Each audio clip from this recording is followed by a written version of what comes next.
오늘 본문은 하나님께서 사람을 지으셨을 때 어떻게 지으셨는지에 대해서 잘 소개하는 본문입니다. 근데 사람을 만드시기 전에 세상에는 물론 모든 것들이 이미 창조된 이후였지만 사실 어떻게 보면 아무것도 없는 것처럼 보일 뿐이었습니다. 그래서 오늘 본문의 말씀을 있는 그대로 읽어보면 아주 황폐하고 적막함이 느껴질 뿐입니다. 4절입니다. 이것이 청지가 창조될 때 하늘과 땅의 내력이니 여호와 하나님이 땅과 하늘을 만드시던 날에 여호와 하나님이 땅에 비를 내리지 아니하셨고 땅을 갈 사람도 없었으므로 들에는 초목이 아직 없었고 밭에는 채소가 나지 아니하였으며 안개만 땅에서 올라와 온 지면을 적셨더라. 그러니까 거기는 초목이 아직 없었고 하나님이 다 지으셨지만 거긴 초목이 없었고 밭에는 채소가 나지 않았고 그저 안개만 땅에서 올라와서 지면을 적시고 있었다. 이렇게 기록이 되어 있습니다. 그러니까 모든 게 창조가 됐는데 거기는 별다른 어떤 것 없이 그저 깊은 적막감만 있는 거죠. 그때 하나님께서 그 적막함 속에서 티끌을 가지고 사람을 만드십니다. 7절입니다. 여호와 하나님이 땅의 흙으로 사람을 지으시고 생기를 그 코에 불어넣으시니 사람이 생령이 되니라. 여기 중요한 단어들이 있는데요. 땅의 흙이 나오고 지으심이 나오고 생기, 생령 이런 말들이 나옵니다. 네. 먼저 하나님께서 땅의 흙으로 사람을 지으셨다. 이렇게 이제 되어 있는데 이 흙이라고 번역된 히브리어 단어가 아파르입니다. 아파르. 근데 이 아파르라는 말은 우리가 쉽게 상상하는 것처럼 무언가를 만들기에 적합한 진흙 같은 게 아닙니다. 우리가 하나님이 흙으로 사람을 만드셨다 이렇게 할 때 너무 쉽게 그냥 뭐 진흙, 찰흙 이런 거를 생각하는데 창세기에 기록된 이 흙으로 사람을 지으셨다고 할 때의 히브리어는 아파르입니다. 이게 이제 푸석푸석하게 날리는 흙먼지입니다. 이런 걸로는 어떤 형태를 만들어낼 수 없죠. 그냥 티끌에 불과합니다. 실제로 성경에서도 이 아파르가 어떤 부분에 또 쓰이냐면 항상 무가치하고 보잘것없는 존재를 표현할 때 사용됩니다. 그래서 성경의 인물들이 한탄할 때 이 아파르가 쓰이는데요. 나는 티끌 같은 존재입니다. 라고 할 때 이 티끌이 아파르거든요. 그러니까 그렇게 무가치하고 보잘것없는 존재입니다. 이런 의미입니다. 근데 우리 하나님께서 아무런 의미도 없고 가치도 없는 그 아파르, 땅의 먼지, 티끌, 그 흙으로 사람을 만드셨다라는 겁니다.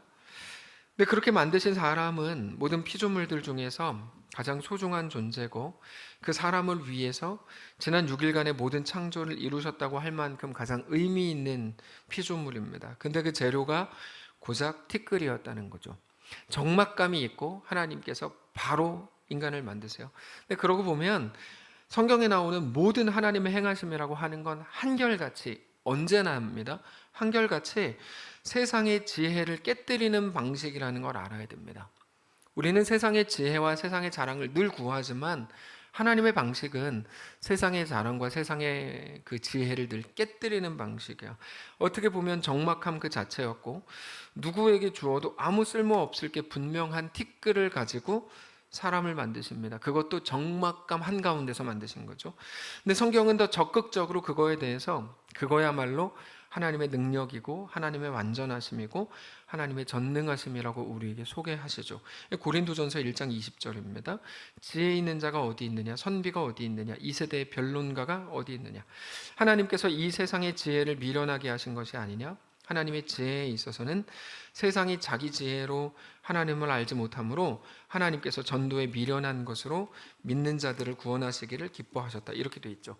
하나님의 지혜는 무엇입니까? 세상의 지혜로 알지 못하는 거죠. 세상의 지혜를 깨뜨리는 방식. 그게 사실 창조잖아요. 아무것도 없는데 하나님께서 딱 만드신 거죠. 그게 창조죠. 하나님이 일을 이루시는 일이죠. 우리가 창조의 하나님이라고 할 때 그건 창세기의 하나님이라는 의미가 아니죠. 뭡니까? 창조의 하나님은 무에서 유를 만드시고 없는 것에서 있는 것으로 부르시고 죽은 자를 살리시고 모든 불가능해서 하나님의 역사를 이루시는 것이죠. 하나님은 우리와 다릅니다. 하나님의 지혜는 세상의 지혜와 세상의 자랑을 철저히 깨뜨리십니다. 그게 둘째 아들이라고 말씀드렸죠. 둘째 아들은 모든 가능성을 가지고 시작했습니다. 돈도 가졌고 젊음도 가졌고 건강도 가졌습니다. 그거면 된다고 믿은 게 확실합니다. 우리가 매일 구하는 것들이죠. 돈도 주시고 건강도 주시고 정말 그러네요. 젊음도 주시고 다 우리가 바라는 것들이에요. 우리가 그 본문을 볼 때 그러므로 그 아이가 놀랍고 귀한 열매를 만들어낼 수 있을지도 모른다고 기대하죠. 그러나 그 아이는 그 좋은 모든 것들을 가지고도 결국 실패를 만들어낼 뿐이었습니다. 가장 좋은 것들을 가지고 최악의 조건을 만드는 게 이 세상입니다. 누구도 부인할 수 없습니다. 그러나 하나님께서는 그가 만든 최악의 조건을 가지고도 가장 아름다운 선을 이루시죠. 그 아름다운 선이 뭡니까? 아버지의 진정한 아들이 되는 겁니다. 실제로 그는 그 길에서 비로소 아버지의 집을 떠올리게 됩니다. 아버지의 집에는 품꾼조차 풍족한데 나는 여기서 줄여 죽는구나 라고 생각하죠. 그 생각은 그 아이가 만든 최악의 조건을 가지고 하나님이 그 아이 속에서 만들어내신 최고의 선이었습니다. 그게 하나님의 창조죠. 아무것도 없는데 만들어내는 거예요. 그게 오늘 본문입니다. 그저 적막함이 전부였고 아무것도 없는 것처럼 보였습니다. 아무런 의미도 찾을 수 없을 것처럼 보였죠. 아니 하나님이 5일 동안 창조했다며 뭐 아무것도 없어. 이런 생각 하시지 않았어요? 아까 우리 성경 읽을 때 초목도 없고 뭐 경작 뭐 이러니까 뭐 하나님이 만들었다며 뭐 이런 생각 몇 분이 하셨잖아요. 바로 그겁니다. 아무것도 의미를 찾을 수 없는데 그저 날리는 흙먼지에 또 불과한 것을 가지고 사람을 만드시는 거예요. 근데 사람을 만드실 때 그냥 그럴듯한 모양으로 만드신 게 전부가 아니고 7절을 보면 하나님이 사람을 지으셨다고 되어 있는데 이 지었다는 말이 중요합니다. 이게 히브리어로 야차르라는 단어인데 이 말은 하나님이 그 마음속으로 깊이 계획하셨다는 말이에요. 정확히 말하면 저거를 더 정확하게 번역하면 지으셨다라고 뭐 할 수 있지만 고안하다. 그러니까 하나님께서 계획하시고 고안하시고 우리식대로 표현하면 목적을 두고 행하셨다는 겁니다. 먼저 하나님께서 사람을 지으시기 전에 모든 것들을 미리 지으셨죠. 지난 6일 동안. 그리고 나서 사람을 지으셨는데 우리에게 대한 분명한 뜻과 목적을 두고 사람을 지으신 겁니다. 그리고 그 분명한 뜻과 목적은 오늘 우리의 현실 속에서도 동일하게 적용이 됩니다. 우리는 자주 우리 연약함을 생각할 때 답답해집니다. 이걸로 뭐를 하겠나? 이렇게 생각을 하는 거죠. 하나님은 왜 나를 붙잡아 주지 않는가? 뭐 이런 식입니다. 왜 나에게 은혜를 주지 않는가? 근데 그 어떤 것들도 우리가 쓸데없다고 생각하는 모든 것들마저도 우리를 완성하시는 하나님의 재료가 된다는 걸 알아야 됩니다. 우리는 흑역사라 그래서 지우고 싶은 일들이 많다고 말하잖아요. 근데 하나님은 그것마저도 재료로 쓰셔서 우리를 온전한 하나님의 백성으로 만드신다는 거죠. 그거를 로마서에서 모든 것이 합력하여 선을 이룬다라고 말씀하시는 거예요. 이 합력하여 선을 이룬다를 가장 사이비적으로 푸는 게 너 이번에 대학 떨어진 거 보니 내년에 더 좋은 대학 가겠지. 바로 이게 가장 사이비처럼 푸는 거예요. 하나님의 그 말씀은 그런 뜻이 아닙니다. 예, 모든 것이 합력하여 선을 이룬다는 것은 우리가 가지는 오늘의 흑역사까지도 우리를 온전한 하나님의 백성으로 빚으시기에 가장 좋은 재료로 쓰신다 이런 말이에요.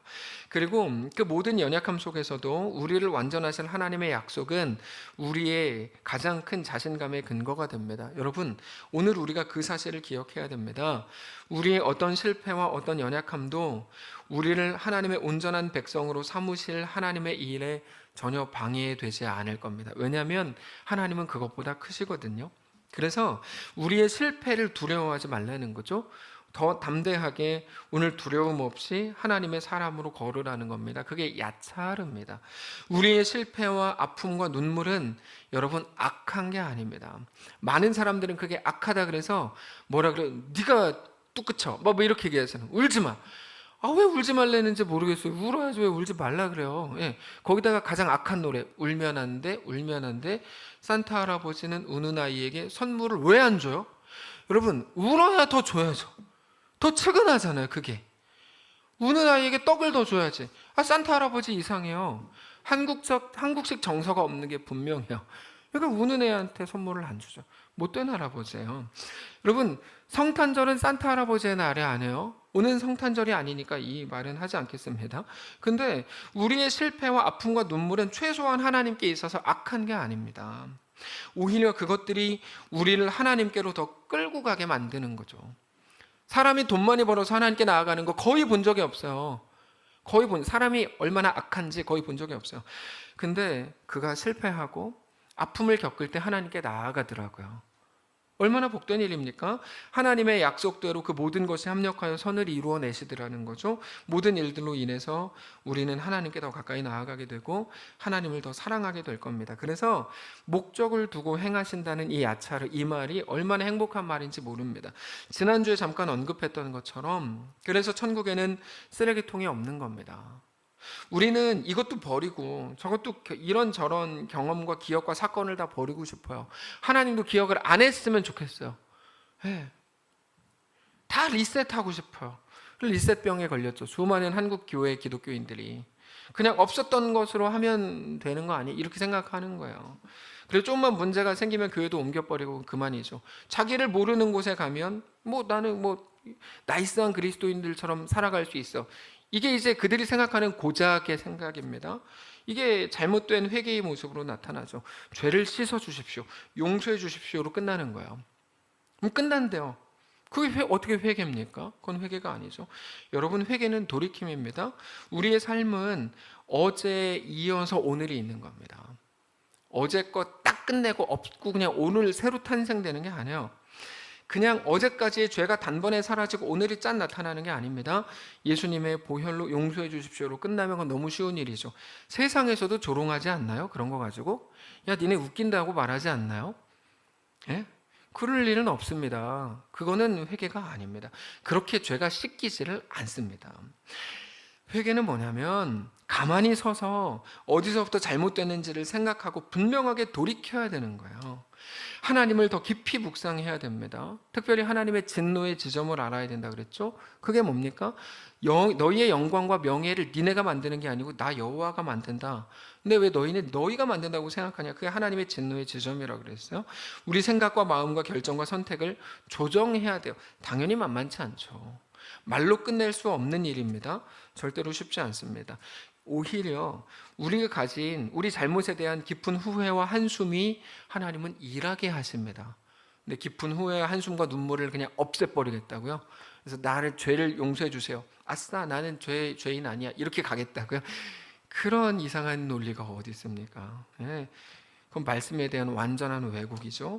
하나님은 그런 것들, 우리 후회와 한숨까지도 없는 것으로 그냥 하시지 않습니다.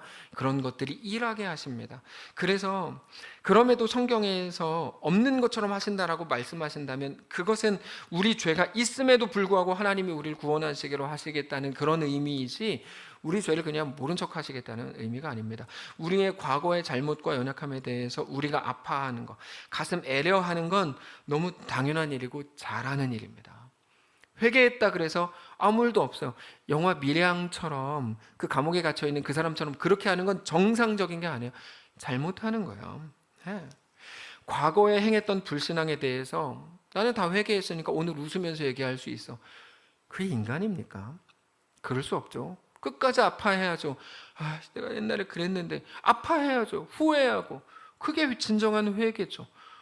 네, 마땅한 겁니다. 그 후회와 한숨과 애림과 아픔이 오늘 우리를 자라나게 하고 성숙하게 하고 겸손하게 하고 하나님 앞에 더 온전한 사람이 되게 하는 거죠. 그래서 성경은 극단적으로 뭐라고 말해요? 죄가 더한 곳에 은혜가 더한다고 말하는 거예요. 회개는 그렇게 하는 거지 그냥 지우개로 쉽게 지워버리는 거 아닙니다, 여러분. 그래서 성경은 우리에게 그 모든 것이 합력하여 선을 이루신다고 선언하시는 거죠.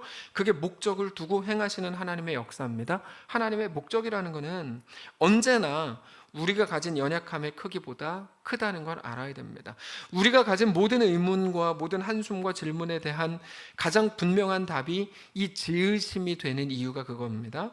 하나님은 분명한 목적을 두고 우리를 지으셨고 하나님의 목적은 절대로 변하지 않을 겁니다. 하나님의 목적은 우리의 어떤 연약함보다 더 강력하다는 것을 알아야 됩니다. 하나님이 우리를 그렇게 지으셨습니다. 목적을 두고. 근데 하나님께서 사실 숨을 불어넣으시기 전까지는 모양만 있었습니다. 사람이. 생명이 없는 상태였어요. 근데 하나님께서 숨을 불어넣으실 때 비로소 생명체가 됐죠. 그 7절입니다.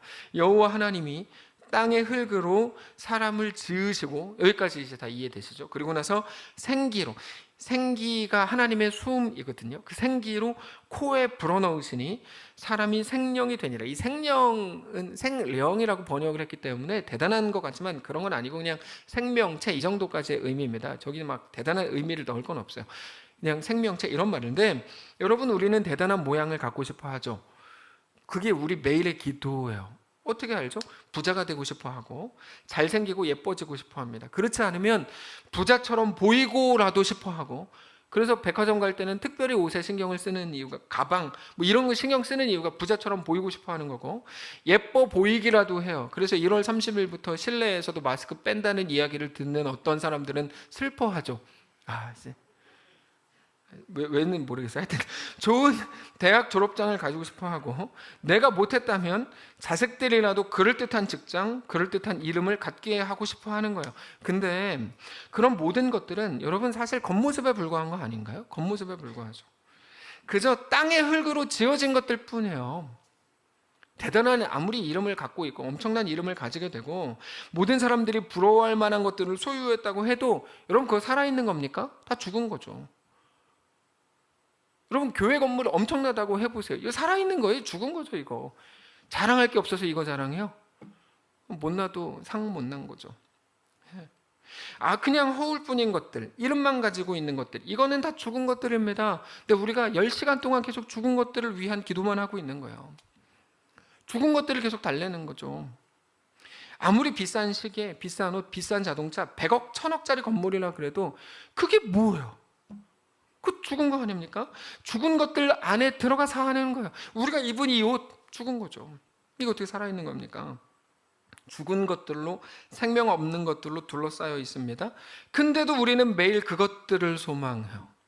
소망한다는 건 간절히 바란다는 말인데, 이것만 가지면 모든 거 할 수 있겠다라고 정말 생각하는 게 분명합니다. 10시간 내내 죽은 것들을 더 가지기를 소원하는 거죠. 근데 성경은 우리의 가치와 우리 인생의 의미가 우리가 간절히 구하고 원하는 그런 것들을 얻을 때 생겨나는 게 아니라고 분명히 말합니다. 내가 더 많이 가지면 내가 더 존귀해진, 아니라는 거예요. 그럼 뭡니까? 오늘 본문이 분명히 우리에게 선언해요. 오직 하나님께서 하나님의 숨을 우리에게 그 코에, 우리에게 불어 넣으실 때 비로소 우리가 진정한 생명력을 가진 사람들이 된다. 이게 오늘 7절이에요. 그 하나님의 개입하심, 하나님의 생기로만 모든 가치 있고 의미 있는 역사가 만들어진다는 거죠. 그게 우리가 하나님의 피조물이라는 의미입니다. 왜요? 우리는 그렇게 창조됐거든요. 오직 하나님의 개입하심으로만, 오직 하나님의 숨이 우리에게 불어넣어질 때에만 우리는 진정한 의미에서 살아있는 존재가 되는 겁니다. 그러면 이 하나님의 개입하심, 하나님의 숨이라는 게 우리에게 어떻게 적용될 수 있는지를 우리가 생각해야 됩니다. 아침 경건회를 통해서 출애굽기를 나누고 있죠. 모세 이야기가 나옵니다. 모세는 하나님의 말씀을 가지고 바로에게 가죠. 근데 바로는 여전히 완악해요. 모세는 실망했고 모든 힘과 자신감을 잃었습니다. 그때 하나님이 주셨던 해답은 딱 한마디였죠. 나는 여호와라. 그 한마디였어요. 어떻게 보면 전혀 특별해 보이지 않아요. 어떤 대단한 전략도 아니고 너 이거 하면 내가 1000만 원 줄게 이런 보상에 대한 약속도 아닙니다.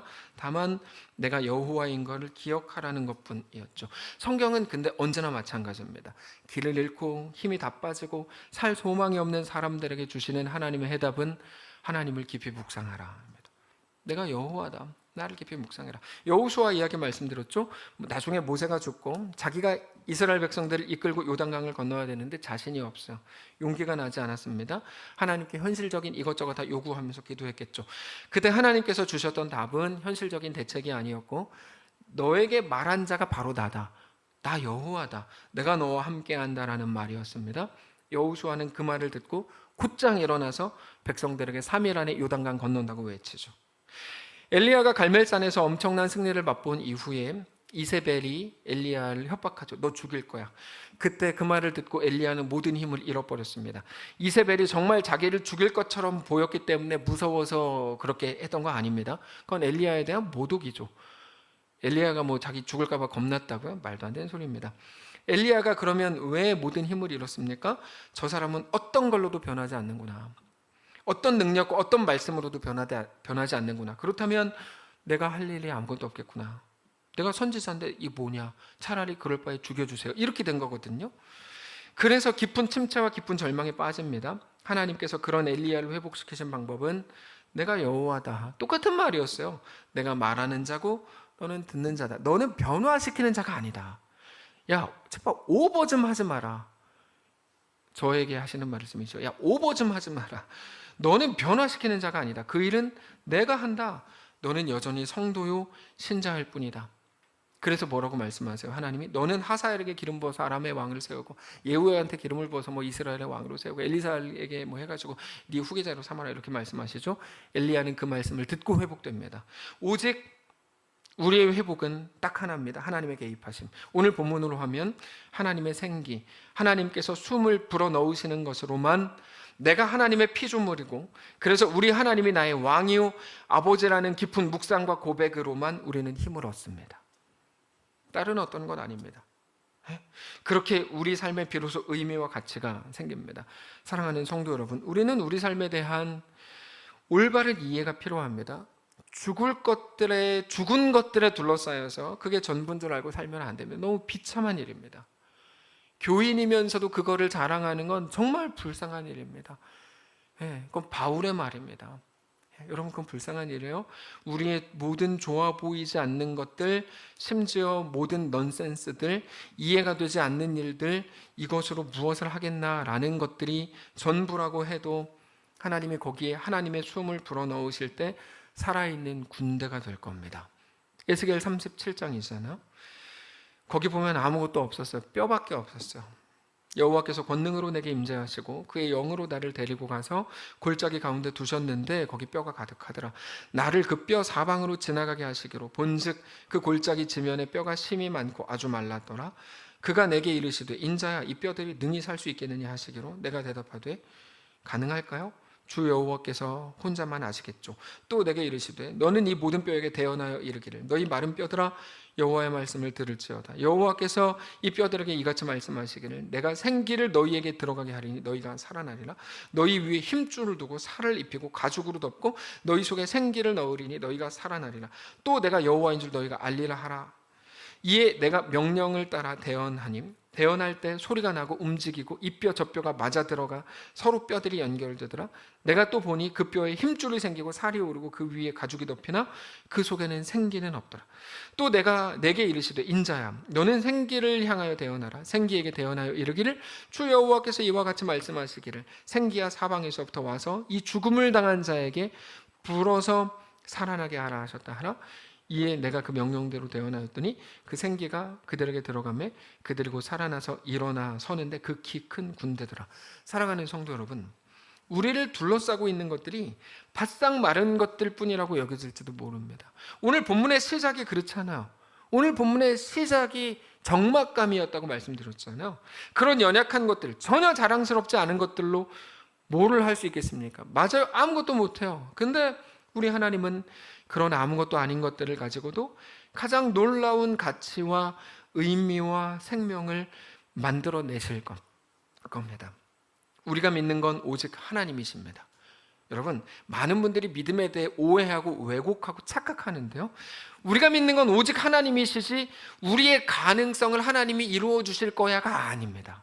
이거 정확하게 구분하셔야 돼요. 신앙을 제대로 하시려면 1억만이 있다면 이라고 말하는 그 1억이 우리의 소망이 아니에요. 하나님이 1억 주실 거야. 나는 믿어. 하나님 나한테 1억 주신다고 약속했어. 그건 믿음이 아니에요. 헛된 기대이지. 그건 절대로 성경은 믿음이라고 말하지 않아요. 우리는 그런 거를 믿지 않아요. 우리 믿음의 대상과 내용은 너무 분명합니다. 우리가 믿는 분, 우리를 완전하게 이루시는 분은 오직 하나님이십니다. 우리의 완전함은 내가 1억을 가지고 만들어낼 무언가가 아닙니다. 1억을 갖게 되시기를 축복합니다. 그러나 그게 우리를 살릴 수 없다니까요. 살릴 수 없다니까. 우리는 우리 앞에 일어난 모든 일들을 이해할 수 없고 용납할 수 없지만 우리 하나님은 그 모든 환경과 상황과 조건을 가지고도 우리를 가장 온전한 하나님의 사람으로 빚으실 겁니다. 놀라운 일이죠. 우리가 하나님에게는 불가능이 없다라고 말하는데 그 말은 하나님은 내가 원하는 1억을 진짜 주실 수 있는 분이다라고 말하는 게 아니에요. 1억이 없으면 내가 망할 게 분명한데 하나님은 1억이 없는 상황에서도 나를 온전한 하나님의 사람으로 세울 수 있다는 말이에요. 이쯤 되니까 일부 예배 드렸던 분들이 목사님 요즘에 1억을 위해 기도하는구나 라고 생각하더라고요. 그렇지는 않아요. 뭐 그런 건 아닌데 예를 들면 그렇다는 거죠. 하나님은 우리가 생각하는 가능성으로 이끄시지 않습니다. 하나님이 누구신지 말씀을 통해 확인을 하십시오. 하나님은 세상의 지혜와 자랑, 세상의 자랑을 깨뜨리시는 방식으로 하나님의 역사를 이루세요. 하나님은 티끌을 가지고 사람을 만드셨고 그 티끌로 만든 사람에게 하나님의 숨을 불어넣어 생명체가 되게 하셨고 그것도 하나님의 놀라운 군대로 하나님의 백성으로 하나님의 자녀로 삼으셨습니다. 그게 우리의 인생일 겁니다.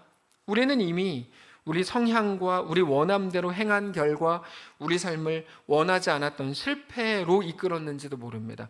10년 전에 오늘 2023년에 오늘처럼 살기를 소원하셨던 분이 얼마나 되는지 모르겠어요.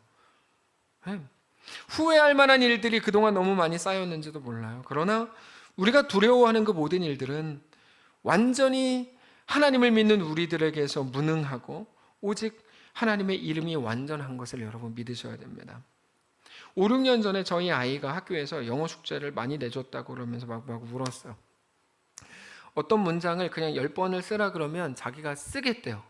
근데 이거는 선생님이 쓰라고 한 게 아니고 외워갖고 오랬다는 거야. 그래서 이런 게 어딨냐고. 쓰는 건 쓰는데 외우는 건 하나님이 주시는 머리로 하니까 좀 다른 차원이잖아요.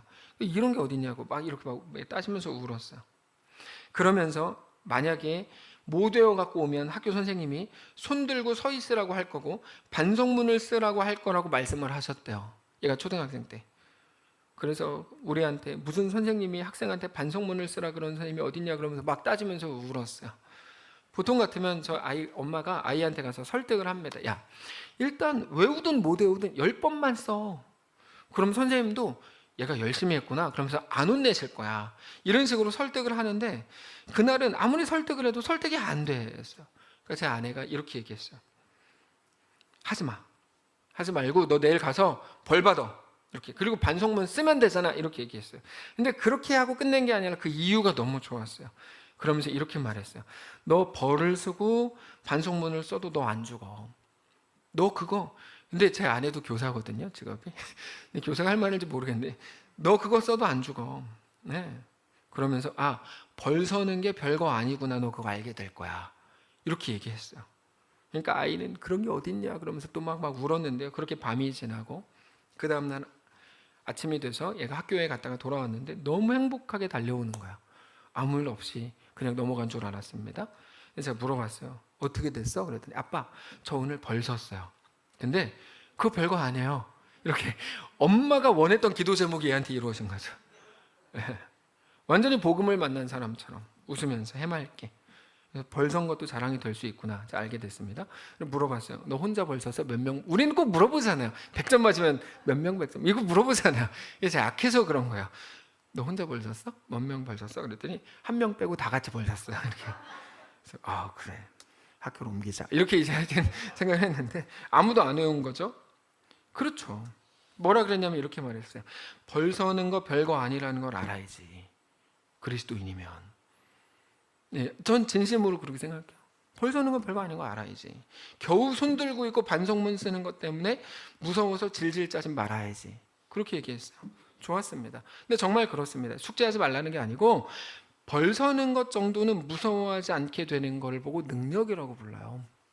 네. 세상의 방식이 사실 그러고 보면 너무 뻔하지 않습니까? 세상이 할 수 있는 건 매일 협박이고 위협이 전부예요. 너 벌 설 거야. 너 예수 믿으면 망할 거야. 너 굶을 거야. 너 피곤할 거야. 너 적막함을 봐. 너 불편해질 거야. 너 인간관계 다 깨질 거야. 그래서 아무것도 못하게 꼼짝 못하게 만들어요. 숨만 쉬라는 거죠. 숨만. 네, 근데 종교니까 여기다 뭐 착하게 살아라, 뭐 기독교, 뭐 도덕과 뭐 넣는 건데 하여튼 기독교의 본질이 다 사라진 거예요. 숨만 쉬라는 겁니다. 근데 벌을 서봐야 돼요. 그렇지 않으면 나중에 겁쟁이가 돼요. 겁쟁이가 된다고요. 네. 그러면 신앙으로는 절대 못 살게 됩니다. 세상에 대해서 늘 쫄보가 되죠. 진짜 중요한 가치를 알게 해야 돼요. 세상의 소리들이 뻥이구나. 거짓말이구나. 그거 별거 아니구나. 그것보다 더 큰 게 있구나. 하나님은 그것보다 크시구나를 알아야죠. 매일 벌벌 떨잖아요. 우리는 이거 이렇게 되면 이렇게 될 거야.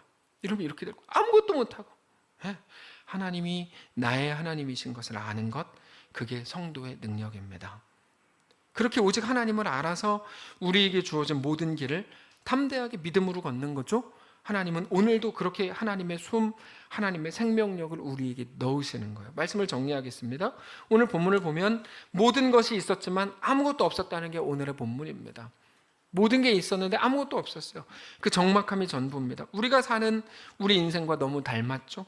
근데 하나님께서는 거기서 사람을 지으심으로 모든 걸 완성하세요. 그것도 티끌과 먼지로 지으세요. 마침 잘 됐어요. 우리가 가진 건 티끌과 먼지밖에 없으니까요. 그럴듯한 모양을 만드셨는데 그것마저도 아무것도 아니었어요. 근데 거기에 하나님의 숨을 불어넣으셔서 생명체, 하나님의 군대, 하나님의 백성, 하나님의 자녀가 되게 하셨습니다. 그리고 그게 오늘 우리의 삶일 거라고 말씀하시는 겁니다. 사랑하는 성도 여러분, 그렇게 우리의 삶을 가장 복되게 하시고 가장 존귀하게 하시고 우리에게 영광과 명예를 주실 우리 하나님을 기억하십시오. 세상이 또다시 적막함으로 위협하겠지만 그 적막함은 놀라운 축제의 전제 조건일 뿐입니다. 야이로의 딸을 죽어가는데요, 예수님은 사람들에 밀려 천천히 가십니다.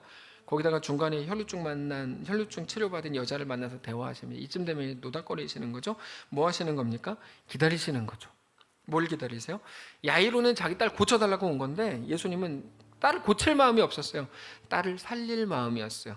새로 살리기 위한 유일한 전제 조건은 오직 죽음밖에 없죠. 그래서 죽을 때까지 기다리시죠. 우리 삶에 있는 오늘의 적막함도 하나님이 이루실 역사의 조건이 될 겁니다.